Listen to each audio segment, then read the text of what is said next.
I'm Evelyn Lee. And I'm Janine Chastain. We're collaborating on curated conversations to explore how the industry is changing. Together, we'll find ways to create new solutions to current challenges while elevating the value of architects. Welcome to Practice Disrupted.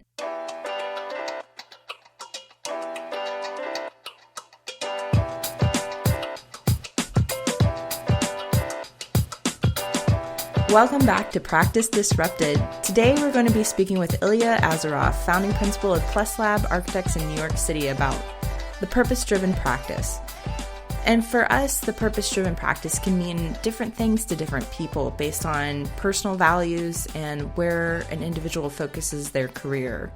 To illustrate that point, Evelyn and I thought we'd both share two different perspectives on what it can mean. Evelyn, do you want to start? Sure. Thanks, Janine, and welcome back, everyone. So my notion of the purpose-driven practice comes out of a book titled The Purpose Economy by Aaron Hurst. He's a past board member at a nonprofit organization that I used to work at called Public Architecture. He argues that there have been a series of shifts happening not dissimilar from the information economy, which was driven by innovation and economic growth. That there's this new driver out there that are really connecting people to their purpose. So it's an economy where the value lies in establishing purpose for employees and clients by serving the needs of the greater good or entities greater than themselves, enabling personal growth not only for the individual, but also building community.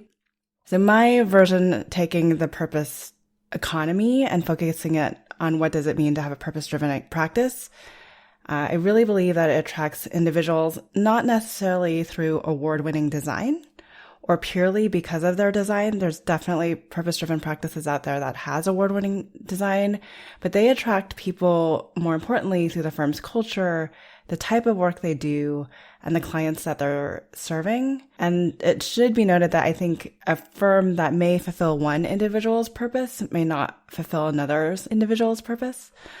But these type of firms really think about design of the whole, starting with the culture that they build, the type of individuals that they bring into that culture, and how the collective group supports the work that they are doing within their local or global community, which isn't too dissimilar from, I think, your version of what a purpose-driven practice is, but it is a little bit of a twist. So, Janine, why don't you talk about your version of the purpose-driven practice? Right. And I like where you're heading with that, because it's really about the individuals inside the organization and what their goals are. I guess the way I've always thought about it stems from the body of work that a firm might pursue. And early in my career, I worked with Architecture for Humanity as a volunteer at their HQ in San Francisco, and was very inspired by any of the design projects that were happening around that time globally about what we now call social impact work. And that's projects that served communities of need. And it showed up in a lot of different ways. There was like disaster recovery work, but there was also designers going into communities in need. I know, for example, there was a food desert design opportunity that happened in Chicago where there was a really interesting outcome around that. And there have been a lot of other alternative projects that have popped up in international countries for communities in need. And more locally in San Francisco, there's even some major permanent structures that have come at the result of nonprofits and foundations investing in this type of work. So it shows up in a lot of different ways. And there's a lot of different types of architects and nonprofits who have championed this movement over the past several decades. Later in my career, after I had a chance to explore this a bit more, I ended up going to work for Letty Madam Stacy Architects. And I've always been really inspired by the fact that they found a way to integrate this type of social impact work into their revenue model. So they're thinking about design as a social justice issue. And they're also looking at how to design for climate change towards a zero carbon future. And for me, what is very exceptional about them is that they're putting their values at the forefront of how they're thinking about their business model and the types of projects that they pursue. I think the interesting thing about Illya and Plus Lab is that he kind of bridges both of those definitions.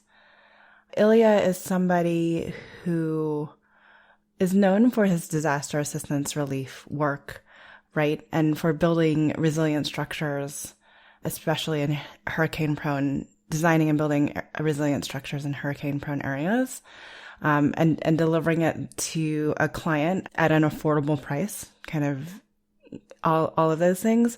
But I've had really interesting discussions with him, and he's a friend of mine that we go back pretty far, about how he has really been intentional about the way he set up Plus Lab, the culture and kind of the autonomy and ownership that he's given his employees that he's never really seen before.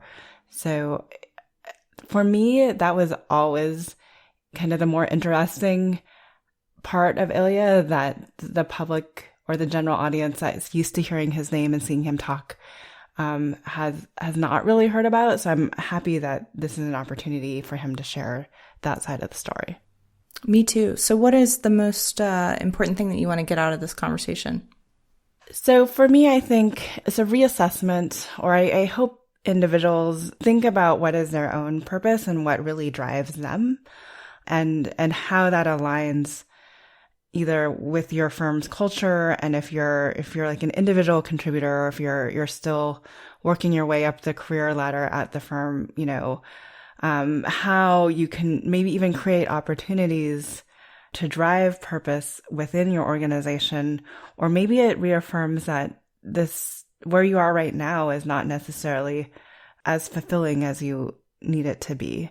But I hope that it would help everyone question not only what, like, project delivery, right, which I think is important, but it questions how that all aligns and how that all comes together through the people, through the way you collaborate, through the way you team, through how transparent your communication systems are, to really make showing up every day for work an exciting thing rather than kind of dreading waking up and going to work in the morning. So I'm really excited to bring on my friend Illya Azaroff. Illya Azaroff, AIA, is founding principal of Plus Lab Architects and associate professor at the New York City College of Technology. He is a recognized leader in disaster mitigation, resilient planning strategies, and design with more than 25 years of experience. He consults with design teams across the U.S. and globally, and currently he is leading the AIA New York Unifies task force for city and state on issues surrounding COVID-19. Here's our interview with Illya. So Illya, thank you for joining us today. Before we jump in, can you just give us a brief introduction of who you are and a little bit about your Plus Lab, just kind of where you're located and how big your firm is? Sure. Thanks, Evelyn. It's great to be with you guys today. My name's Illya Azaroff. I'm an architect. I'm the founding principal of Plus Lab Architects, and I'm also an associate professor at New York City College of Technology. My office is located in Brooklyn, New York, and we have a global engagement of practice with only 5 employees. A lot of the work we do is the other 98% of folks out there. We work with a lot of communities around the world that are threatened by natural disasters, and we do a lot of work in terms of mitigation, but unfortunately we end up doing a lot of response work too after disasters. And that's kind of my brief. Great. So a lot of people know you for kind of your work around disaster response, but you and I, we go way back on the Young Architects, the AIA Young Architects Forum.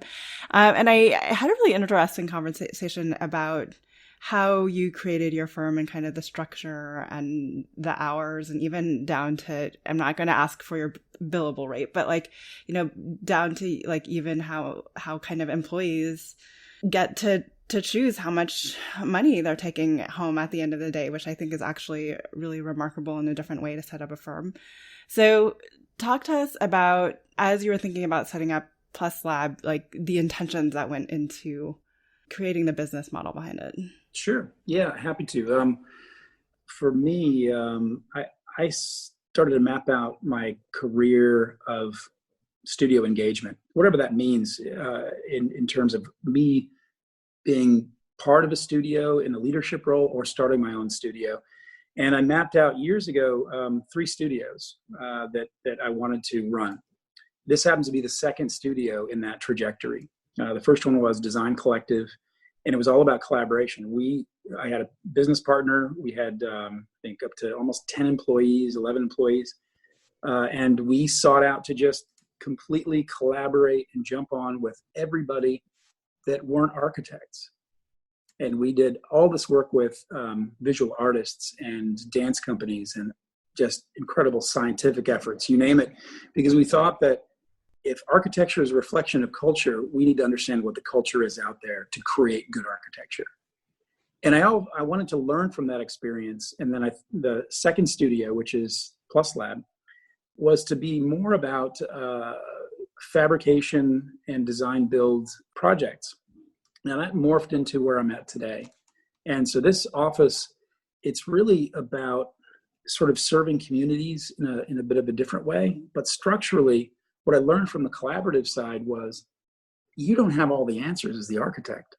And you shouldn't have all the answers, but you have to know how to tap into the answers. So I treat my employees the same way. They come into the office and we give them as much as they can handle.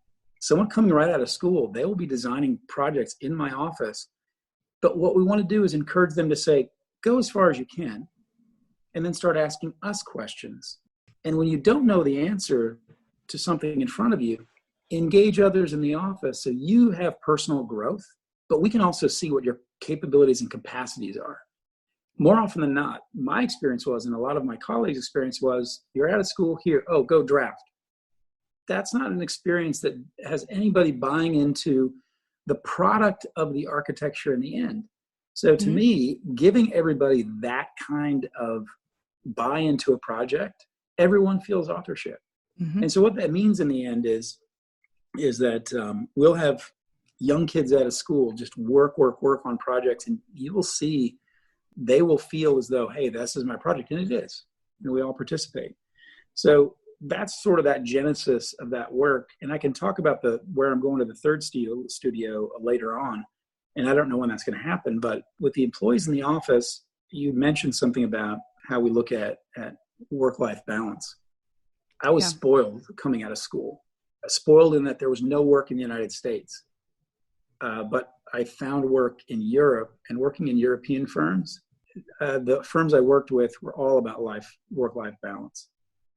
It was 5 o'clock and you could hear across the entire office, pens drop all together. 5 o'clock, done. No one's working late. Everyone's going home. Fridays, everyone left early to get some shopping done for the weekend so you could actually cook home meals. And I thought that's the way the world worked. I worked in Germany 5 years, in Italy and Holland, and I thought, wow, architecture is a great gig. This is amazing. Wow, what a great. And then I came back to the US, and boy, was I hit with something different. It was the US model was so completely different. Was work until you can't work anymore. You can't see in front of you to get the job done on time with these unrealistic expectations. So I worked that way for a little while and just decided, found a couple of colleagues, and that's where we started the work. So I run my office in that very much more of a European way, that if you have something in your personal life you have to get done, fine, just tell me, and you don't have to be at work for it. We'll take care of all of the things. And we set our projects by goal-oriented. So it's not, okay, I've got to fill my time card for 40 hours. No. Here's what you have to get done this week to make sure we're on the right trajectory. If you get that done by Thursday, take Friday off. If you get it done by Wednesday and you want to just come in and hang out on one of the other projects, great.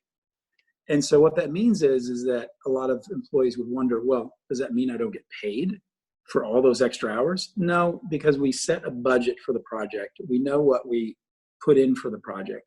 If you have X number of dollars for the project and people are working smarter and more efficiently, the profit margin is up. And so you can pay employees more, or you profit share at the end of the year. And we try to profit share at the end of the year. Now, some projects, trust me, we will lose money on projects sometimes. And we learn from those and we try to do better. But if you're an employee and you say, wait, you mean I'm working at your office, I'm working 32 hours a week and I'm getting paid more than I would in another office and I profit share? Yeah. Does that mean my bottom line as the owner of the office is less? Yeah, probably, but I have trust in my employees. They can do all of the work to a point, and when they say they need help, I know they need help. I know they're not being lazy. I know that they are not saying, well, I'm going to push this off to somebody else because I don't like doing this type of work. It builds a lot of trust. So that's the structure as it stands, and there's a lot more to it, and it's not perfect, trust me. But in trying it this way, I have a lot of happy people, and a lot of happy people that just love to do the work we're doing. That is so powerful to hear. Honestly, coming from architecture studios where I was working on the hourly model, I can really appreciate the value that you're offering your employees as something to incentivize them towards wanting to feel ownership on the project and feel empowered that their time and the work that they're doing would be valued. And then there's time for even just a point of recovery if they need it, which is often not the case when you work in a traditional 40 to 60 hour week work model. The traditional 40 to 60, I like that. Mm-hmm. 40 to 60. Yeah. It sounds like, like a car's acceleration. Buy this car, 40 to 60. No. I don't work that way. I want family life. I like other things. I have so many questions I want to ask just in response to that initial introduction, but I think the first one is, at what point in your career did you know that you wanted to be an entrepreneurial architect who ran your own business? Wow. That's a great question. I think it really goes back to the real slap in the face when you came back to the US and noted the working model here was so distinctly different than the European model. And one, I came back and went to graduate school. And while I was in graduate school, I was working part-time for a couple of years and then just started working. And I realized I'm either going to, one, go back to Europe right away because this is not the way I want to live my life. Or two, I'm going to have to start my own firm or find a European firm that is working in the US that has that same ideology. So between those two things, looked around a little bit at other offices, and even the European firms working here had adopted a US model. I couldn't find one. And there probably were, I just couldn't find one. And then the other thing is my wife was not, or my wife to be at that time, she was not interested in moving to Europe. So you know what? Decided to start the office just like that. And thought it was an easy decision, but turned out to be really tough. It's very tough to start an office. Extraordinarily tough.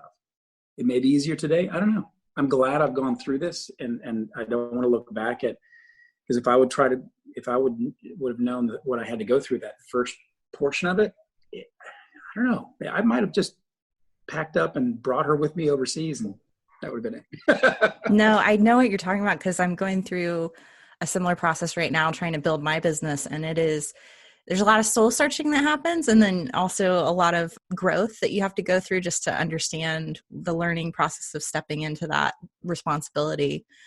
But I want to come back to talking about the model that you're talking about. And one other question is, so you made an intentional decision to model something after what you had seen.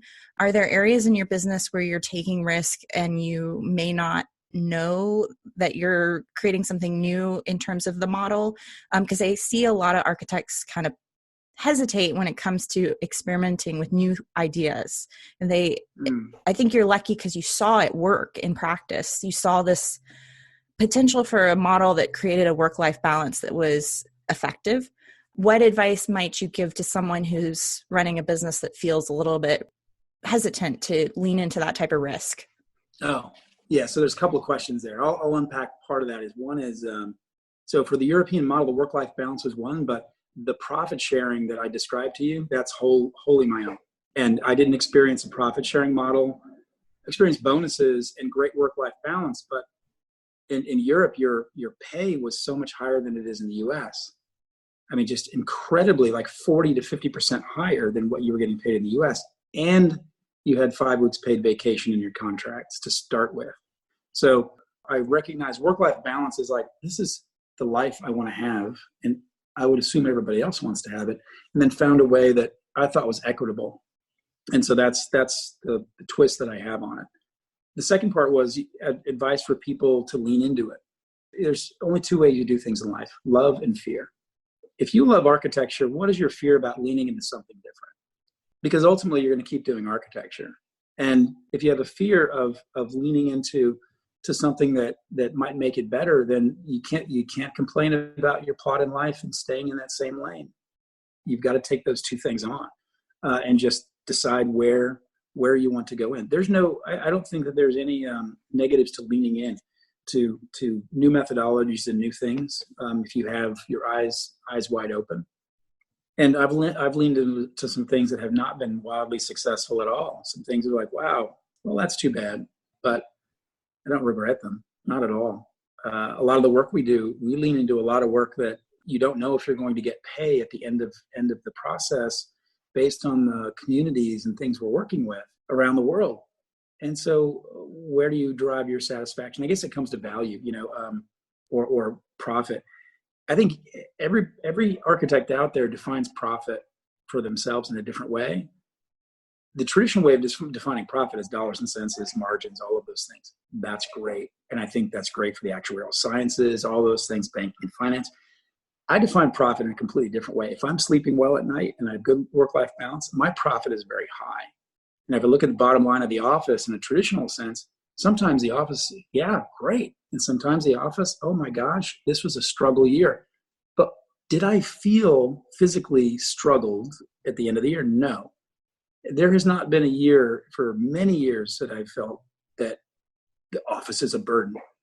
If the office is ever a burden, then I probably would transform the office so it wasn't anymore. So right now I'm enjoying Plus Lab, and it kind of leads to the fact that that third studio is supposed to be at a point where we have put ourselves in a position where we can begin to finance our own projects and develop our own projects. But these are the projects that still are in the role of the 98%. And that to me is the next layer of success. So when this becomes that place where it's exhausted in its opportunity or starts to feel burdensome, I will change it. And no fear of that, not at all. So yeah, great questions. So I have a follow-up. So first of all, I just wanted to point out to our listeners that you've mentioned the third studio a few times, and I don't necessarily want to go deep into the third studio, but it's interesting to me that you're already thinking about a next iteration to your business in a very different way, and that you've already made one iteration previously, because I think, for those individuals that have been at a firm for an extended period of time, or even if I look back at the firms that I have been at, they're not going through any of these pivots that you have taken your studio through. So that's really interesting to me. But I wanted to go back to kind of what you were saying in the introduction and about the responsibility that you give even to people that are coming right out of school. What has been the response from your clients? What has been the biggest struggle as a firm owner to that approach? And what has been the response of your employees, especially ones that have maybe had 1 or 2 years of experience and then kind of landed at your place, and what they feel about the extra responsibility they've been given? Yeah, so I think I'll do the third question first. People who come and work here that worked in other studios, they are so overjoyed to have the ability to do other things. And more often than not, I begin to hear, my boss would not let me do this, did not engage me in this. And we have a conversation about, let's just look at where you're going forward. Don't look back about that, because I don't want to hear that about the profession. I just want to hear the positives about you're enjoying doing these things, to imbue in them the trust that is, that you're not holding the work, that this is my work. No, it's not my work. That's why I called it Plus Lab. It's not about me. It doesn't have my name on the door. It's about pluses. You add to every process. We add to every client's process. It's their ideology, their needs, their desires, the mission critical functions, whatever it may be. We add to that process. And so I like to think that's the same in the office, that we add to each other in the office to make sure the projects go well. So those who come in that have experience in other places, they really enjoy that aspect. Now, the other thing is we quickly also find out who is actually a self-starter and who has the capacity to grow in that and who does not. And it's unfortunately, you will find, hires that will sometimes, they need to be told constantly what to do because they've only been told what to do since they were in undergraduate school. And to break people out of that straitjacket is a really difficult job. And sometimes we've taken that on, and sometimes we can't take it on because as a small office, how do you unlearn that aspect? And that's hard. And I feel for a lot of those younger architects, the tremendous period of growth and creativity. If you just even look at the psychology and how the mind is still the growth of your mind, the most creative period of your life is still going until your early to mid 20s. It's been shown classically. So if you're conditioned to only follow what you've been given versus creative thinking process, we see it within a month of working here very rapidly. Yeah. So we want people that are self-starters, and if people come in, they may not have the greatest skills or the greatest portfolio, but if we recognize something in them that is in those lines, boy, I tell you, they flourish and they turn into these amazing sort of project managers. Can call anything. They have no fear about calling contractors, doing this, all of those things. And that's really satisfying. And the other satisfying thing is when those folks decide to leave here, they don't have a fear of telling me. I help them find their next position at the next firm.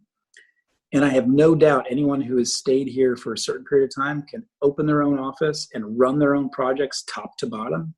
So I feel like we're doing a good job training that next generation of architects by saying, you can do it all because you did it all in this office. And so that's the benefit. So the clients see the intermediate and end result of this stuff. I bring the younger members of the office to those meetings. And it's not as if that we haven't all touched those drawings. So you can think in the traditional sense, I, as the licensed professional, it is my ethical responsibility to make sure that those things are gone over and done right. I want them to go as far as they can go and say, now, all right, so you've done this. Now you have to really look at this and the code and all of these things. And why was your decision process here based on our conversation with the client? So they come or listen in or are on the client meeting, so they get the primary information. They translate it as I translate it as what I've heard. And we've heard different things. And they're translating it differently. And those are the interesting conversations. Sometimes that turns out to be really good. Sometimes it does turn out to be frustrating in that, oh, well, here's the 2 or 3 responses that person has taken on. And it's completely different from what I heard on that next phasing and steps and what we should be doing in the project. But it's not a point of inflammation, anger, or conflict. It's a moment of, oh, everybody takes things in completely differently. And maybe I'm taking it in wrong. Maybe I'm missing something. And then to really talk around that, more often than not, we then go back to the client with a few questions to verify. And every once in a while, I've taken it in wrong. Like, wow, even with my experience over all these years, I heard it completely different than was intended by the client. And that's a really valuable thing to do, is to have trust of other ears and eyes. So, everybody has struggles with clients, and it's no different whether you have a seasoned professional or younger people in the office. And we, just like every office professional, we try to, you have to minimize errors and omissions.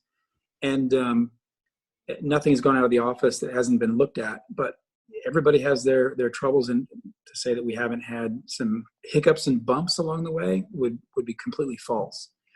But we take all of that on as our responsibility, as we have to. And we learn from it. Employees learn from it. And we move on. Yeah, I feel like that's a great segue back to the training of your employees, and more importantly, helping them take those next steps. Just because I think all of us have been, I've been in very difficult situations, especially if I've been with a firm for more than 4 years, where I had that dreaded conversation. Even if I've been with somebody for 1 year, what's the dreaded conversation? Of like, I'm leaving the firm, even though it's a personal, but so there's that, but there's also your perspective on training up the next generation and encouraging them and helping them go forward rather than being like, oh, I just spent so much money on you. Why are you leaving me now? So talk to us a little bit about that perspective and why you think in the most refreshing way possible, it's different from the majority of a lot of firms. It's extremely interesting to hear you say this because I've heard a lot of folks struggle with people leaving and certainly that investment that happens. So. Oh, I used to. I used to, and I used to fight against it. And at one point, I just looked at it differently. I said, wait a minute. Do I really think that someone's going to stay in my firm for the rest of their lives? So what is the different way to really do this? Well, the different way to do it is to make sure that there's an understanding that if you're going to transition to someplace else, just let me know, because as a small office, I need to make sure that when you go, that I have a good replacement, and that the knowledge that you have about the current workflow is transmitted and transferred, files to you name it, as best we can. And I remember one employee that was leaving, and a couple of the other employees were just telling her, no, you just go talk to him. It's going to be okay. It's going to be okay. And she didn't believe it. And she came talking to me and said, oh, great. Where are you going to go to work? And she says, well, I have to start to look around. I said, look, why don't you do this? Tell me where you want to go work. I'll try to help you find a place. And she was just like, what? So I think there's a lot to that I experienced that too, is, oh my gosh, what am I going to do now? You've been here for 3 years and you know the system, all those things. But when I flip that around, it's been great. And I got to tell you, I've got some former employees that work at some really big, well-known firms in New York City.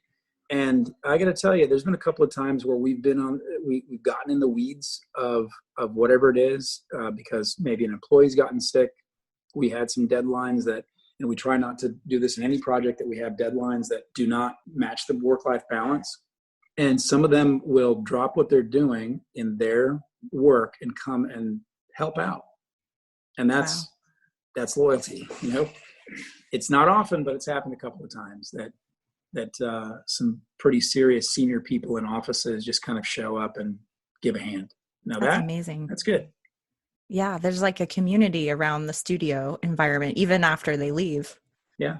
And some people that worked here have now worked for the city of New York in some of the design and construction places. We've got a former employee that now works for FEMA. We've got, and a lot of them check in from time to time. And that's satisfying to see where they're going. I think maybe the next place we should go with this conversation, not to change topics, but I don't want to miss it. It's so important to talk about the fact that you are a practice that's really built on values, as you alluded to, in how you think about the design of the business model. Can you talk more about that, how that fuels the way that you're working and the projects that you go after, and what's your inspiration around doing that? Yeah, and I would like, not that I'm being bold by saying this, but I would go as far as to say that you're really a purpose-driven practice. And there's a lot of other practices out there that might have purpose-driven portfolios, but they don't embody it to the extent that Plus Lab does. I guess for practice and purpose-driven practice, I think there's a moment when you're a younger architect, there is the fashion of architecture. You look at magazines, look at award-winning things, and you're like, that is what I need to be doing to make a name for myself and be successful in the industry. That's false. That is completely false. That is the product of the 20th century architecture firm thinking, right? As I said, you look at how you define your own profit, your own value, and what is success to you. It completely changes that category. We've done a whole series of projects that, in the traditional sense, if we rewind 20 years ago, would never get a design award because, that just doesn't look the part. Yeah, you're right, it doesn't. But boy, it hit everything that we needed to hit for our client, that situation, that culture, that people, that place, that thing. And to us, that value is so high. And it just so happens in the last 20 years, I think people have moved on to performative architecture for the other 98%. Social impact design is just not a slogan. It is embodied in who we are and what we do. And that's great to see that the fashion of architecture is now saying, hey, that's fashionable too. Great. And once it passes this part of architecture, we'll still be doing this work. And that's the whole notion of it. So a purpose-driven practice is something that, and I said this before, I sleep well at night because what I'm doing and what everybody in the office is doing is we feel that we have a real impact on somebody else's life. And if you look at health, safety, and welfare, what does that mean to somebody else? The welfare, health, safety. And when you're working in some of the communities we work in, health, safety, and welfare are daily struggles. Mm-hmm. And if we can give them an uplift for a better life through architecture, through opportunity, that is the best thing you can possibly do. And so then you're asked in the traditional sense what the profit margin is. And it's not something that a lot of firms will take on. But if you ask us, in our sense of profit margin, we're at the top of the heap. We're doing things and achieving things and all of those things. And the other thing I'm going to say is that when you're doing this kind of work, the other part of that profit is the social capital that you and equity you receive in who you are when you go into these communities. We had an indigenous community in Hawaii send a handwritten letter to the office because they saw the work we were doing for an indigenous community in the Caribbean. And they sent it and just said, we've seen what you're doing. We know you can help us. It was the most beautifully written letter. And it just so happened I was going to Hawaii to run a resilience workshop. And so the serendipity of that letter coming, because they saw this other work, they already trusted us as an office, and that social capital built up is invaluable. So just the long story short is going there for a resilience workshop and letting them know, oh, by the way, I'm going to be on island in the next couple of weeks. They were thrilled, over the top. They had massive ceremonies just for us and for me to come and talk to them about their work. We toured these ancient sites and a new site that they want to build a resilience hub that reflects the culture of these 7,000 Hawaiians that need a place to grow the community, to answer the food desert that exists there, to answer all the things of climate change. And we are now very deep into that project. Now, that is social capital. Is that going to make a lot of money as a project? I don't care, frankly, because it's making exactly what I want to do with my life and as an architect, because I know I'm helping people. So that to me is that sort of value statement that keeps coming out of how you define profit. And when you started your firm, did you know that you were heading in that direction, or how did that emerge from the work in terms of becoming the trajectory that you were moving down?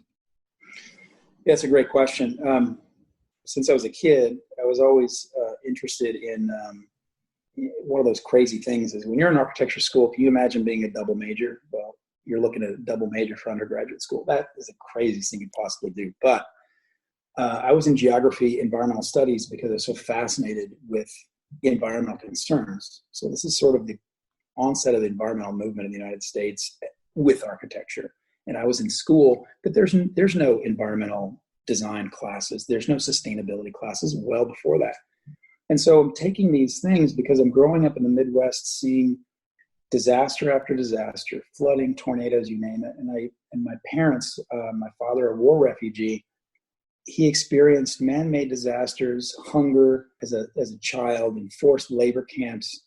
And growing up in a household like that, and anytime some sort of disaster happened, we as a family he would say, we have to go help people. So that's embedded in who I am, is you have to help people. So when I started this office, I didn't particularly think about that. Call it working on disaster relief and understanding the impact of future global climate change was almost like an intense hobby that I was constantly doing, constantly. And so then be careful what you wish for. It's almost like, I really love doing this. I love cooking. Well, suddenly now you're cooking professionally. Do you really love it? Well, it turns out that now that climate change, sustainability, resilience are all now the main focus of the profession. And thank God it is. It's become the practice. It wasn't intended to be that way. We were going to help people, but that lens that has come up ever so rapidly, especially if you look at climate change. The number of disasters has increased since this studio has been founded. Now we're having 4 and 5 hurricanes within a 2-month period running through the Caribbean alone, not to mention all the other shocks and stresses. So yeah, and the offices now, that's part of the transformation. What's after resilience? And that's what's coming next. And what's after resilience is you have to repair the earth. So and something that maybe you're interested in, Evelyn, I'm one of the founders of the CUNY Institute for Global Resilience and Regeneration. We are working with an indigenous community that is looking at regenerative models for their community and to export across the Caribbean, because regeneration is the only way we're going to save this planet and society. Sustainability is not enough. Resilience is not enough. What's next? So that's why there's a third studio coming. And it's almost here. I got to tell you, because the world needs it, and I'm not the only one doing this kind of work. So that's where we're going. So you're a small firm, 5 people, but you have a very global practice. So, what does that usually mean for you? Are you jumping on airplanes a lot? And then how has that changed kind of all in light of recent events? Yeah, let's talk about that. All right, let me get my mask on. All right. Yes. What that means is we have projects in more time zones than we have employees across the globe. And what that traditionally meant was a lot of partnerships. What I learned from my first studio is collaborative partnerships in those places. And because I know how to do that from the first studio, easy to do. But it also means that I was traveling, and up until the COVID-19 virus, traveling constantly, and would try to bundle trips together. And I didn't know how taxing it was until the virus came along. So it means a lot of travel. But what the current situation, if there is a silver lining, and I think about this a lot. I meant to actually give you a call, Evelyn, because this is a transformation at hand that we often talk about when you and I have talked about practice, is that there's so many new technologies out there that every office uses, but no one leverages it into true power use and transformation. And I feel like that we are now being forced to transform and use technologies that we have had at our fingertips for the first time and leverage them into a powerful tool. And so now I'm still engaged with every one of those projects. I had a meeting with the folks in Hawaii last night, some other folks in the Caribbean earlier this week. And I'm still having those meetings. They're still as effective, if not more effective. And now we're using other software that we can charrette together online that is working. And we knew this stuff existed. And so does everybody else. No one was there. There are some offices doing it. Don't get me wrong, but I wasn't doing it. And a lot of folks aren't doing it. So here's another transformation that's happening. So there's a silver lining. Once this starts to let up, will I go back to as much travel as I did? Probably not. And what this means is we've been more efficient. I have employees down in the Caribbean that have stayed there through the virus, and we're just working. So it has in the past meant a lot of travel, and I'm looking forward to continued engagement globally, but I don't have to travel like I used to because someone took the straight jacket off of me for this. I was accepting the 20th century model of, I've got to go see them. I've got to go talk to them. All of those things. This is a touch point. We're at a place that the touch point this is the touch point. And it's liberating in a lot of ways. And we can walk the walk of sustainability. I don't have to worry about my carbon footprint when I get on that plane and try to get carbon credits to offset at the office, right? Right. That makes a lot of sense. And I know you've mentioned that you're doing advisory work on COVID-19. Can you tell us a little bit more about that and how that relates to architecture? Yeah, so I can talk about it in two areas. One is I'm going to talk about it in the private practice sense. So for many, many years, I've been working with a global concern of architects, scientists, engineers, educators, and leaders from around the world that have responded to disasters everywhere. Central America, South America, Nepal, China, you name it. And we respond. And when this when the virus started to occur, that entire network got very active. And we've been doing response work in Trinidad and Tobago, throughout the Caribbean, Central America, Costa Rica. We've been doing a lot of advisory work with various governments, some in Dominica and all over the place. And in those advisories, it is some things where the mind of an architect is very valuable. And if we go back to this idea of a studio about collaboration, you find that you are one very small part of an entire force or group that is responding, and each person has their value they bring to solution sets in the immediate response and some of the long-term thinking. That sounds very familiar, right? That sounds like you just did schematic design with all the different architects and consultants, all those things, and then you move forward. It's the same in this. So we, for a good example, is in Trinidad and Tobago, is talking with the Archbishop there, and how do you catalog the amount of sacred space to help with relief efforts in case a storm hits, because you can't social distance in traditional shelters. How do you do food distribution? These are all spatial constructs that involve people. And if architecture is anything, it's about how do you provide things for people. So you have a lot to do with that. And then the other people with you are the doctors and the scientists and all of the folks who really know logistics. And together you can come up with spatial architectural responses and advisement that really help people out so they can understand for themselves. So the Archbishop, he's not thinking about any of those things. He just knows that he has constituents across multiple islands, and he knows that he has X number of churches and sacred spaces, all of those things. And we can understand that, and we can tell him what's coming and how to help those communities. Now, the other side of it is in New York, and part of my hat is the AIA, and Evelyn knows this very well, that I've been very involved in AIA leadership for most of my career back here in the States. And so has she and many of my colleagues and friends. I'm the AIA New York State Disaster Coordinator designated by National. So as soon as this virus was hitting New York State and starting to hit it very hard, the Department of State reached out, and based on my position in leadership, I am the key contact to the organization. And so we began an entire task force across the state of New York. It's called the AIA Unified Task Force.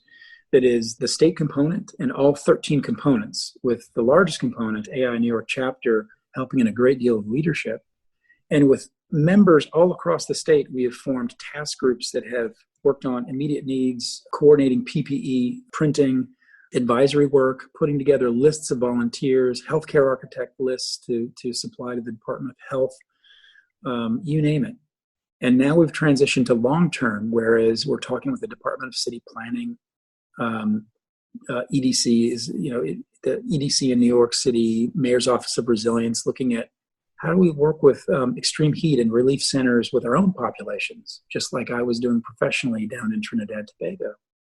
They're asking the same questions, and they're asking about economic circumstances. What do we do long-term with street closures, all of those things. And so we're bringing the power of the AIA, our advocacy efforts and advisory efforts on what the built environment can be to the table. And so I've convened that with a lot of other great leaders. You don't do these things alone, and it's hundreds and hundreds of AI members that are getting involved. And we're just at the beginning of this, but my guess is that we're going to be in long-term engagement because this is not going to go away anytime soon. And so those are the sort of two pieces of it. I'm on calls constantly with AIA, city, state, backwards, forwards, and we are trying to align and get the power of the AIA to be part of these solution sets, because that's who we are. We're architects. Yeah, absolutely.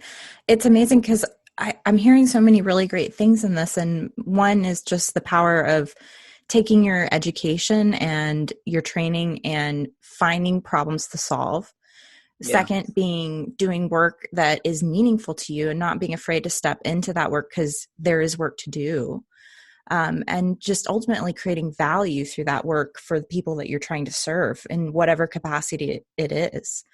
I just find it really inspiring because I think a lot of people want to be using their training and their education for good. And you are a role model of someone who is chasing that and pursuing it intentionally. And that is the lesson, I think, to learn, is that you can create a career and a path forward for yourself that is meaningful to you.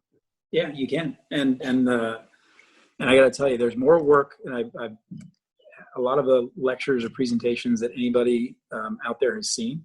And I'll keep saying this, there's more work that needs to be done in the world today for the people who are affected by hazards and disasters than there are architects out there to solve those problems. There's more work. It's just people are looking at the wrong work. There's all of this work over here that is for the hundreds of millions of people displaced by disasters. And then over here is people who want to develop X, Y, and Z. Great, you can develop X, Y, and Z. But no one's looking at that giant pie of work. And I take that, it's not literal anymore. Now you have a lot of designers starting to really look at that, because you have to do that work. You have no choice. In my opinion, you have no choice. If you're going to design in the 21st century, you have to design that work. And that is the transformative work. If you're looking at the Sustainable Development Goals from the UN, if you're looking at the pillars of the AIA, if you're looking at any of these things and couple that with climate change, your career is already set up for you. So get used to it and say, let's accept what this is. And you can really drive into this and you will have work for the rest of your life. Mm-hmm. Man, I kind of just wanted to end on any advice that you have for someone who really is passionate about stepping into that type of career, or even if they're interested in launching their own business or they're in the process of doing it. What advice would you share? Yeah, a regret is a very powerful thing. Don't regret things. If in 10 years from now and you said, gosh, I wish I would have, what happened? You got to try these things out. And there is no replacement for growth. So if you try things and fail, you're going to grow enormously and you're going to learn something from it. And so the advice that I had for you is, if you want to take a leap, you got to take a leap at some point. Look before you leap, but you got to leap. So that was a really great conversation with Illya. And I'd love to get your perspective, Janine, on what you thought of it, because that was the first time that he shared really on a broader scale to our listeners the reasons why he set up his practice the way he did. Yeah, I think it was a very good idea for us to bring him on for season 1. He is very well known for his work in resiliency and social impact design. And I had heard an interview he had done on the Young Architect podcast with Mike Rosica. And so I had heard about that part of his studio, but if you couldn't tell, I was getting more excited the more he talked about the actual operational side of his business, because it seems like he's willing to test ideas in his studio, and he's entrepreneurial in how he's thinking about these things up front and how he wants his practice to work. So I just really enjoyed just listening to that design thinking. I also appreciate, especially in this day and age, when a leader is also willing to admit he's wrong. And he kind of did that relative to the whole idea of training people to only have them leave your firm. I feel like for me, that was really interesting for him to kind of talk through that, his own mindset shift about what it means for those legacy people to leave. And then whenever he needs to actually be able to call them back if they just have a lot of work that they need to get out the door. I thought that was pretty impressive. It was. I appreciated the transparency that he was willing to talk about that. Oftentimes, I feel like that's a conversation that's much harder to discuss because you don't ever want to acknowledge the fact that people leave, but it's true that they do. And I also appreciate that he's thinking about how his own interpretation of how his practice should work has shifted over time. And that's a definite lesson and takeaway from this episode. Right. And he even has this whole idea of the third pivot when he's ready, right, to shift it again. So the fact that he's even thinking about the next shift was pretty impressive to me. To come back to your question, Evelyn, I think for me, this episode really revolved around the idea of designing your practice with intention. And Illya is such a great example of that.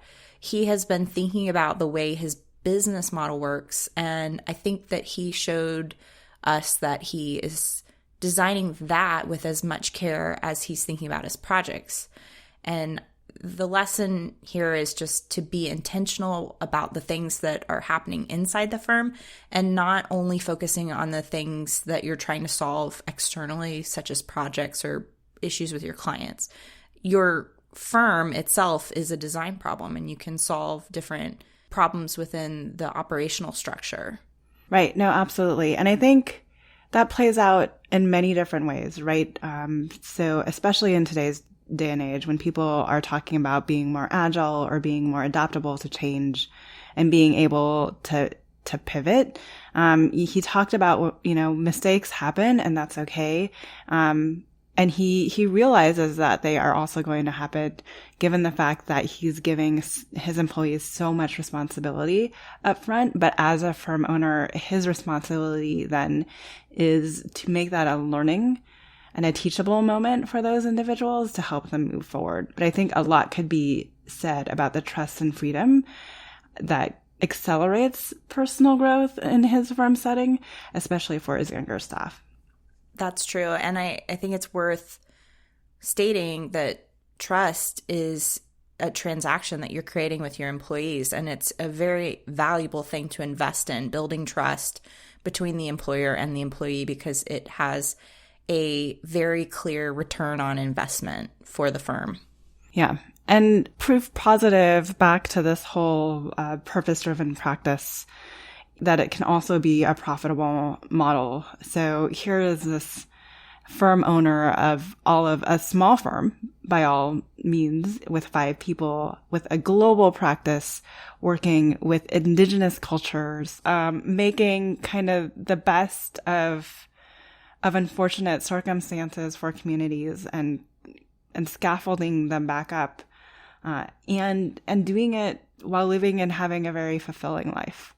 So it's kind of a really interesting picture of like, you can have it all. I think it's a really good model now that people have heard a little bit more about how Illya runs his practice, that others can kind of latch on to as they think about how they want to evolve their practice or how their practice needs to continue to change or what type of practice they want to build for themselves. And to echo that idea, I think it's about really understanding your values and leading with an uncompromising approach towards following those values through. And that's true within the relationships that you build with your clients, the projects that you decide to take on, and how you show up in your work, basically your practice and the jobs that you're doing. So if those values are showing up, then they should be consistent across all of the work that you're doing, both internally to the firm and externally with your clients. And one thing that really stood out to me in this interview was when Illya said that he wanted to step outside of replicating the 20th century studio model. I thought that was really observant because I see so many people trying to replicate that traditional design studio. And I think the challenge here is to dare yourself to break free of that and break outside of the box, to really integrate your values into what you're doing and how you shape your studio model. We heard Illya talk about so many values that were important to him that informed the way that he's designed his studio, including work culture, the employee experience, social impact design, helping people through architecture, and designing for a regenerative future. So I think what our listeners can think about as they walk away from this episode is taking time to reflect on what values are important to you. You could sit down and journal if you haven't already had these conversations with yourself yet. That's one good way to brainstorm. But to really center yourself around what is driving the way that you want to design or the way that you want to work. And how can you be more intentional about designing your existing work around those values? Absolutely. And I think that's a great point to end our episode on. Thanks so much, Janine, for your thoughts. Thank you to our listeners for tuning in, and we will see you next week. Thanks for joining us on Practice Disrupted, a podcast by Practice of Architecture. Visit us at practicedisrupted.com to find out more about future episodes and the changing nature of practice. This show is part of the Gable Media Podcast Network.